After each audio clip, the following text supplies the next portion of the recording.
Okay. Well, I saw a movie. I went to class. I can tell you about that. Did you watch a better movie in class? No. You could have been in class and watched, like, a slideshow of just the professor's asshole. It would have been so much better than this fucking movie I just sat through. I mean... It was a slideshow about Donald Trump, so... Well, okay, I don't know if that's better than... I've seen Ghosts Can't Do It. Worse movie than The Other Side of the Door. A movie that up until a couple of weeks ago, I didn't even know existed. And then in watching it, at first I was like, is this a remake? Because it feels like when a movie, especially like in the late 90s, when a movie would be a remake of like a Japanese movie or something, but it would still be taking place in Japan, yet has like, oh hey, except this time it's starring Sarah Michelle Gellar. Like The Forest, which wasn't a remake, but like something like that. It's like, but this movie's in Mumbai, but it's starring Laurie from The Walking Dead and Jeremy Sisto. I just feel like I sat through Bollywood Pet Sematary. Like, this is the most January horror film that you could possibly see in fucking March. I have no idea why this fucking thing wasn't released in January. Like, Brian and I went to go see The Boy, which wasn't that good. First, if you're gonna see one horror movie this year that's starring somebody from The Walking Dead, watch The Boy. The Boy was alright. Like, as a rental, it would be perfectly fine, but it wasn't like January horror movie bad. And I'm like, did they swap movies and this was supposed to be released in January? This thing got, like, I think it got a pretty limit. I don't think this thing is playing in Springfield, and it only made, like, I think $1 million open. I was the only fucking one in that theater. I was so sad watching this fucking thing. Like, at least during Old Fashioned, which this movie's not that bad, but at least in that, there was, like, the family in front of me with, like, wooden crucifixes in front of me, so, like, I wasn't by myself, and if, like, some vampire outbreak happened, at least I got wooden crosses in front of me. Like, I'm on Team God, I suppose. I don't know. The movie...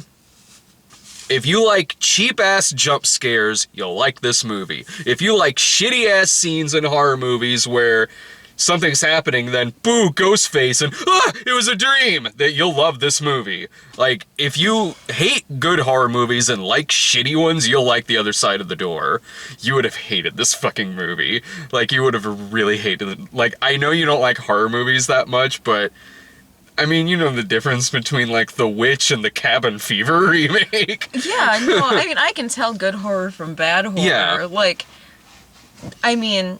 You would have had none of this movie. Yeah, and, like, jump scares I hate jump scares. That was most of this movie. The opening scene, I'll just start from the beginning. The opening scene is...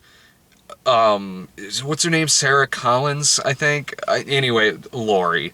She is living in Mumbai with her husband, Jeremy Sisto, and the opening scene is just like, they're talking to each other, but it's that dialogue that you're not supposed to hear, and that, like, it's just kind of mumbled in with the sound of the other extras and the soundtrack, until she just goes, I'm pregnant. And he's like, nice, or whatever. And then the next scene is them walking on the beach, and he's saying, like, well, business, something, business, we should live here now, business.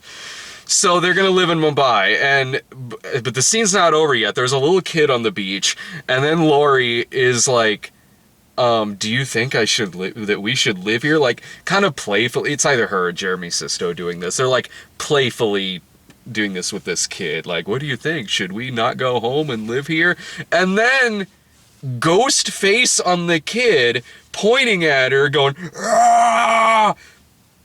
No, and then, wakes up from a dream. This is the first couple minutes. Nothing, I just said 2 for The Other Side of the Door. I know it's a fucking horror movie, you piece of shit. Like, I barely know these two people's fucking names, and already I'm getting ghost face dream. And so then she wakes up from the dream, and below it says 6 years later. Did the fucking, what? Did the Ghostface kid happen? Nothing supernatural has been introduced into this movie yet. What's with the fucking Ghostface kid? So in between this 6 years, so much has happened. Way more so than like the 1 year later bullshit that Fantastic Four did. In between that 6 years, they have had 2 children and one of them's dead. It would be like if Pet Cemetery, if the opening scene was, you should take your kid down to the pet cemetery. Like, slow down, movie. So one of them, I didn't even know they had 2 kids until it showed like tucking in the other one. It's like, wait, wasn't that kid supposed to be? Oh, they have twins? I don't know. Like, they have 2 kids. And I don't even know how the other kid died. That's in a flashback. So Laurie is like depressed. She's obviously having nightmares about Ghostface children, so she's not taking it well. Jeremy Sisto, who does nothing in this movie other than to just show up and go, what seems to be the problem, honey? Like, he finds her, he like tucks her in, and then she drops a bottle of sleeping pills, like she tried killing herself, and then he takes her to the hospital. And he's talking to the doctor, and the doctor's like, well, she's gonna pull through, but she swallowed a lot of pills. That's verbatim what they said. She swallowed a lot of pills. Okay, so they get her home. Now, in the flashback, the son died. Somehow their car just veered off the road and ended up in the water. It just starts out with them in the water, in the car, and the water's all like, I feel there's a story behind this. And so the car is filling up with water. The Oliver, the boy, is like, I'm stuck, mommy! And so he's stuck, so she gets the daughter out, and instead of just getting out, putting the daughter down, maybe diving back in, she is up there for like a hot 30, 40 seconds or a minute before she kind of tries going in again, and then people stop her from going in the water. So the son dies. He drowns in the car. And then they have this Indian lady living with them who's like, I guess their housemaid. She's living with them, and she says, well, I know a way that you can talk to your son again, because obviously you're very depressed. And it's like, see, years ago I found a secret temple. I'm listening. Years ago I found a secret temple, and if you take the ashes of the one you lost there and spread them on the steps and listen to the door, then you can have a conversation with them, because this temple and this door separates the line between the living and the dead. All right. But there's a catch. Whatever she says to Laurie, she goes, whatever you do, no matter how much the kid begs or screams, whatever you do not open the door. Like, it's fucking Young Frankenstein now? What's happening? Like, so I don't know how this is supposed to help her. Like, here's what you're gonna do to get over the loss of your kid. Why don't you go listen to him yelling and screaming on the other side of the door, but whatever you do, don't open it and don't save him. That'll help you from not saving your son. So she does this, but she says, spread the ashes. So I'm like, okay, so the kid was cremated. Nope. No, they dig the kid up. And they dig up his body, and like dead arm comes out, bleh, along with his little stuffed tiger that's like those with the shiny eyes on them. They try milking that shit a lot in this movie. Like those little like glowy like eyes that you see on like when we saw like the Siamese cat ones at like the mall that one time. Those they try milking those toys a lot in this movie, that fucking tiger. So she digs up the son, burns his body, and scoops up the ashes. So much for, I guess, going anywhere to like, I don't know, in terms of a gravesite or whatever. Anyway, so she scoops up the remains. She tells Jeremy Sisto none of this throughout the entire movie. He says, well, busy day at work. I hope the wife's okay. So she scoops up his ashes and then takes it to this abandoned like temple thing, puts it in front of a door, and of course she opens it.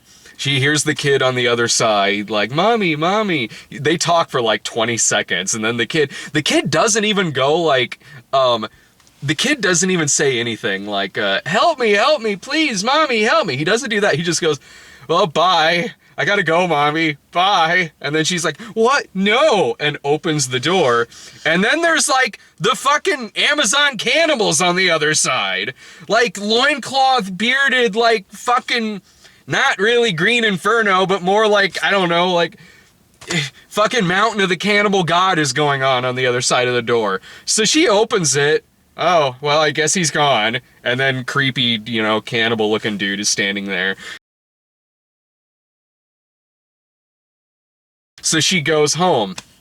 This was a huge mistake because at first she's like kind of okay with it because it seems like the kid's ghost is back, but then shit just starts dying. Like birds start dying in the house, the fish start dying. They're seeing ghostly creatures and witches and shit like that. And then this was great. The kid, like the ghost kid shows up and then bites the sister. So the sister's got like bite marks on her elbow. And then Lori goes to the dead kid's room to scold him, to say like, she never sees him. It's just like the chair comes out and then book opens and it's the Jungle Book. So she's reading like, the story to the kid. Again, telling Jeremy Sisto none of this. He's like, you seem like you're in a good mood. And she's like, I am. And this is like after reading a story to her ghost child. And so anyway, she goes up in the room after she bites the kid. She's like, now Oliver. After she bites the kid. After Oliver bites the kid. After Oliver bites the sister, Lori goes into the room and is like, now Oliver, you can't be biting your sister, all right? Stop that. Don't do that. Leave your sister alone, okay? And then it's like, opens up the Jungle Book again, and she's like, okay, fine, I'll read you more of the Jungle Book. And things just keep getting worse from there until the maid is like, what have you done? Like, you opened the door, didn't you?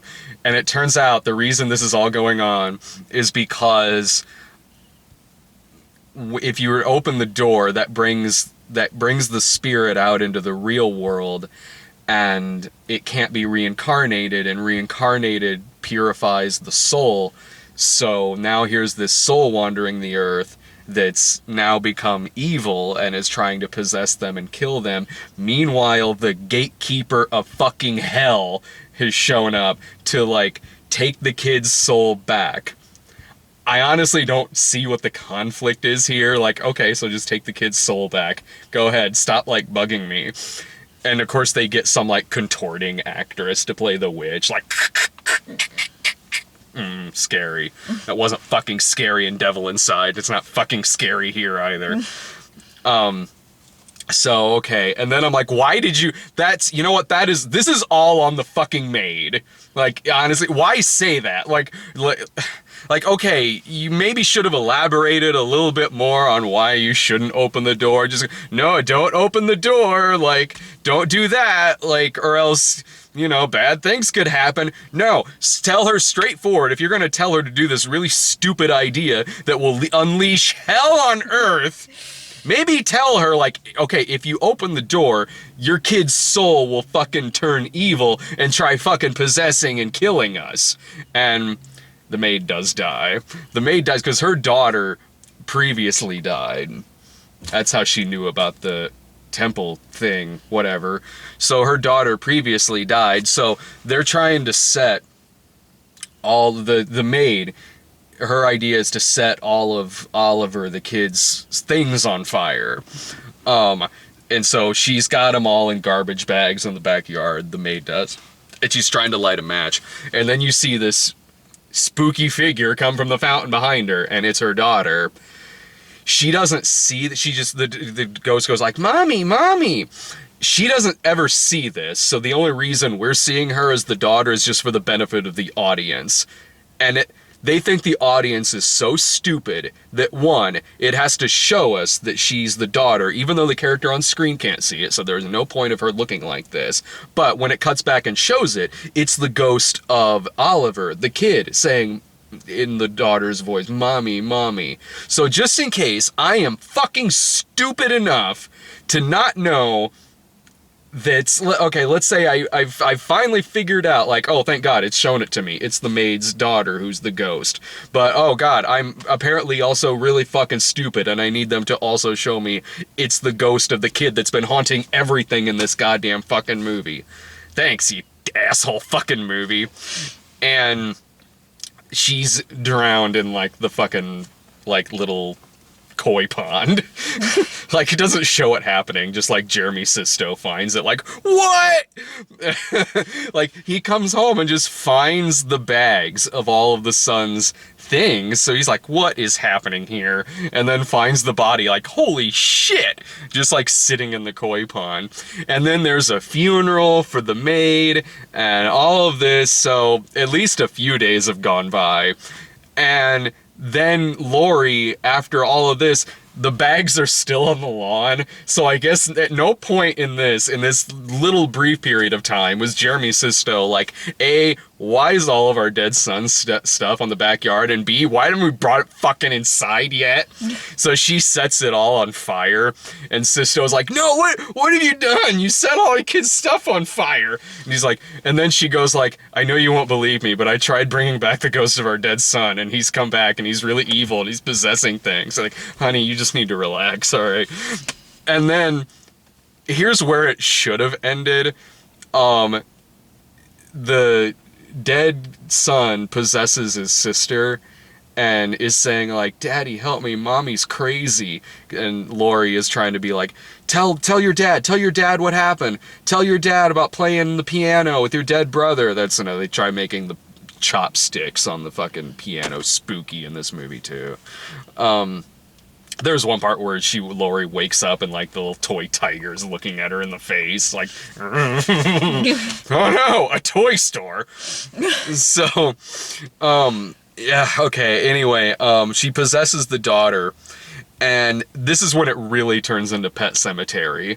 Like, because I'm like, alright, if it ended here, okay, like, the son has now possessed the sister, and is making mom look crazy. No, immediately, the possessed sister grabs a knife, kills the dog. I gotta hand it to the movie. It waited till the last 2 minutes to kill the dog. Like, all the other animals in the place were dying, between the birds and the fish and all that. The dog was still alive, until the sister grabs the knife and just starts cutting up the dog. This has gotta be a PG-13. I can't imagine this thing being an R. If this is an R, that's fucking insane. So I'm like, all right, when this kid comes to, she's gonna need a lot of therapy. Like, I'm possessed by the brother, I killed my fucking dog. So, all right. The daughter's like, she kind of does possessed fairly well.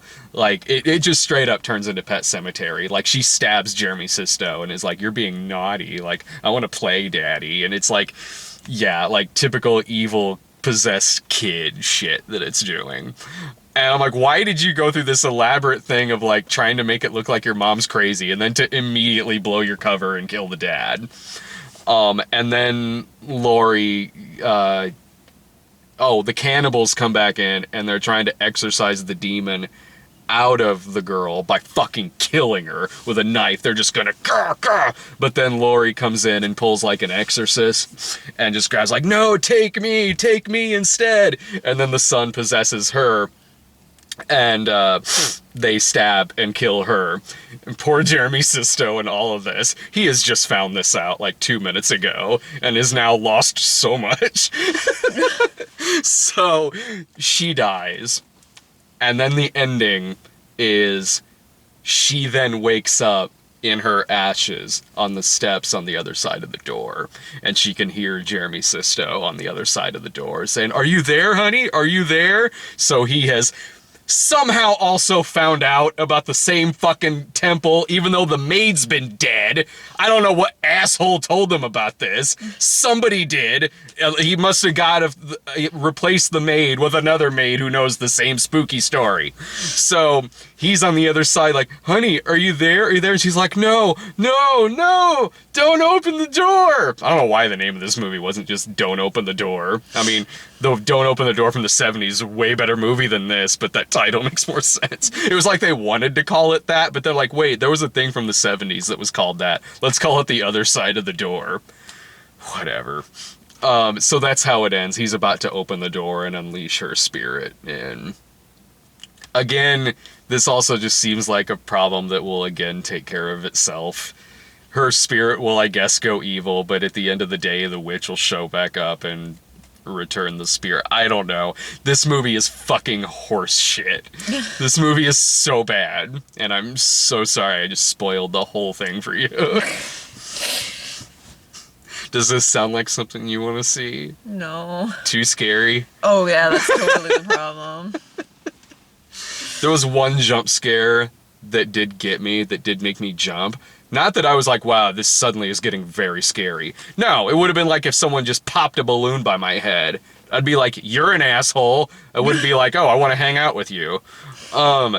There's a part where, I don't know, someone gets hit by a car and they go out to look at the body and then the head just turns like, blah, at the screen. So that made me jump, but I felt like an idiot.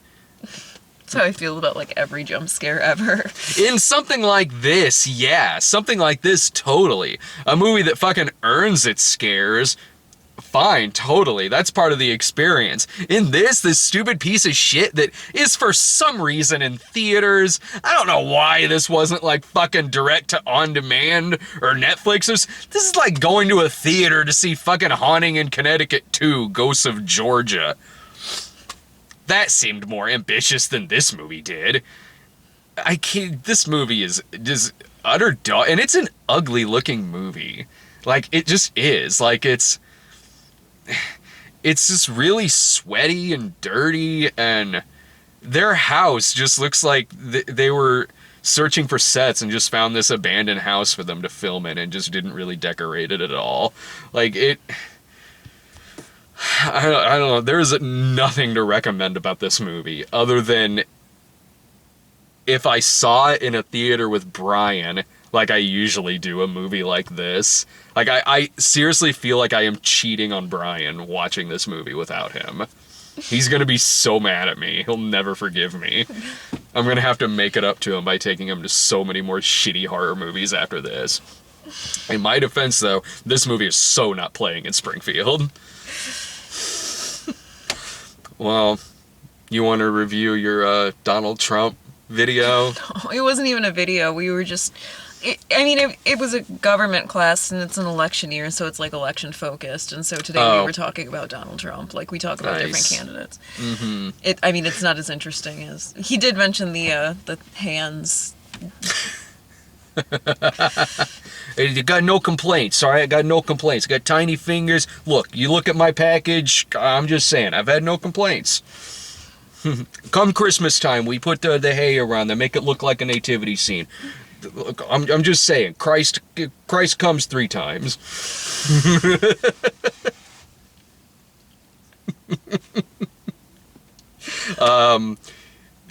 Senator Cruz, any rebuttal? Nope, he's just eating boogers. So that's The Other Side of the Door. Thanks for listening to me vent about that. Like, if you weren't here, it would have just been me venting by myself to the camera, looking like an utter fucking madman. Yeah, I'm sorry I didn't say more, but like I didn't see the movie. You didn't see the movie. That's fine. I promise I'll talk more in the next one. I'm sure we'll do something else. Do you want to go see this movie? I'll go see something else. It'll be like when you went to go see War Room. This thing is just shit. This is complete just January shit that somehow fucking bled into March. It's crazy. Like, fuck this movie. Fuck this movie for being in a goddamn theater. The midnight screeners are going to be kind of sporadic for the next couple of weeks. We got C2E2 here in a couple weeks. And your birthday this weekend. This Thursday. Yeah, hell yeah. Come on, baby, it's your birthday. Let's go see a bunch of movies. That's what you want, right? Totally. So we'll see shit. Like, it'll just be a little more sporadic and spread out than usual. And But you'll only have me. what? And you'll only have me. I'm cool with that.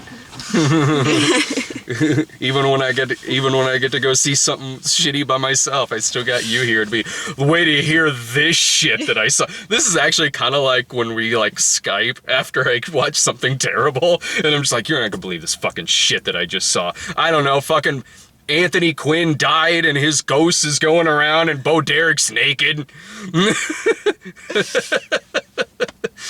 All right. Well, we'll be back here at some point. Yep. Bye.